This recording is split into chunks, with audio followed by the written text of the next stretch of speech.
राधे राधे। जय श्री कृष्णा। भगवान कृष्ण की कृपा हम सब पर बनी रहे। आज हम कार्तिक मास की सप्तम अध्याय 7वें दिन की कथा करने जा रहे हैं, तो आपने बड़े ध्यान से सुनना है। नारद ऋषि आगे पृथु राजा को कह रहे हैं कि भाई कार्तिक व्रतीनाम पुंसम नियमे के प्रकृति तम शृणुस्व महाराजा कथ्या मानस्य समासत। नारद जी बोल रहे हैं कि हे महाराज, कार्तिक का व्रत करने वाले पुरुष के जो नियम हैं उनको आप संक्षेप में सुनिए। सब प्रकार की भोग्य वस्तुएं जैसे मांस, शहद, राई, उन्मादक वस्तु, उन सबको कार्तिक व्रत करने वाला मनुष्य न खाए। उन्मादक वस्तु प्याज, लहसुन, उड़द की दाल ये ना खाए, मलका की दाल ना खाए, पराया अन्न खाना, दूसरे से द्रोह करना, परदेश को जाना, इन सबको भी कार्तिक वर्ष वाले छोड़ दे। देवता, वेद, ब्राह्मण, गुरु, स्त्री, राजा, इन सबकी तथा बड़ों की निंदा करना कार्तिक व्रती छोड़ दे। द्विदल अर्थात चना, मटर आदि तिल का तेल, मालवा, पकवान भाव से दूषित तथा शब्दों से दूषित, इन सबको कार्तिक वर्ष वाले को भी इस खाने को भी छोड़ देना है। प्राणी के अंग का मांस, चना, नींबू, अन्नों में मसूर जो मांस के समान है, वैसे ही जूठा अन्न, इन सबको कार्तिक व्रत वाले को नहीं खाना चाहिए। इसके अलावा बकरी, गौ, भैंस के दूध से भिन्न दूध आदि, ब्राह्मण के बेचे हुए सब रस, भूमि में उत्पन्न हुआ नमक, इन सबको भी कार्तिक व्रती को छोड़ देना चाहिए, क्योंकि वे सब मांस के समान ही। तांबे के पात्र में धरा पंचगव्य और छोटी तलैया में भरा हुआ जल अपने लिए सिद्ध किया हुआ अन्न मांस के समान कहा गया है। तांबे के पत्र में भी भगवान को कभी पंचगव्य या पंचामृत ना चढ़ाएं।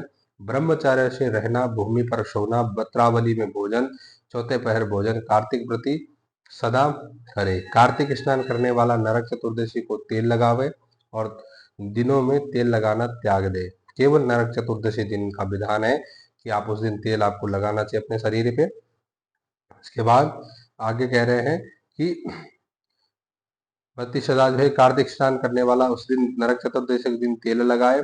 लौंग, बैंगन, कुमड़, लौकी, बैंगन, कुमाड़ा, बृहति फल, कलिंदा, कैत का फल, इनको कार्तिक वर्ष जो है व्रती बिल्कुल ना खाए। रजस्वला स्त्री को त्याग दे और म्लेच्छ, पतित, नीच कर्म तथा ब्राह्मणों के द्वेषी, वेद से बाहर चलने वाले, इन सबों से कार्तिक व्रत करने वाला थोड़ा दूर रहे। पूर्व श्लोकों द्वारा कहे हुए अन्न तथा सूतक अन्न को 2 बार पकाए अन्न को और जले हुए अन्न को कार्तिक वर्ष न खाए। ऐसा अन्न जिसपे किसी कुत्ते की नजर पड़ जाए, किसी में बाल पड़ जाए, तो उसको अन्न को भी छोड़ देना चाहिए। व्रत करने वाला इन पदार्थों को सब व्रतों में वर्जित करे।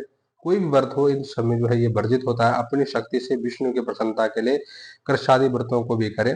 कुमाड़ा, बृहति फल, तरुणी शाक, मूली, वेल, कालिंदी, आंवला, नारियल, लौकी, परवल, बेर, बैंगन, लवी शाक तथा तुलसी शाक क्रम से प्रतिपदा आदि तिथियों में वर्जित है। वैसे ही व्रती रविवार को आंवले का सदा त्याग करे, आंवले का अचार न खाए, आंवले का किसी भी प्रकार का कोई चूर्ण भी न खाए। इन सब वस्तुओं के अतिरिक्त वस्तुओं को यदि यदि व्रती त्यागे तो ब्राह्मण को दान देकर भोग लगावे। अगर गलती से हो गया तो पहले ब्राह्मण को उसका दान करें। व्रत करने वाला मनुष्य बाग में भी ऐसे ही नियम करे। प्रबोधिनी एकादशी में कहे हुए हरि का जागरण करे। उपयुक्त विधि के अनुसार कार्तिक व्रत करने वाले मनुष्य को देखकर यमदूत ऐसे भागते हैं जैसे सिंह को देखकर हाथी भागता है या कोई अन्य जीव भागता है।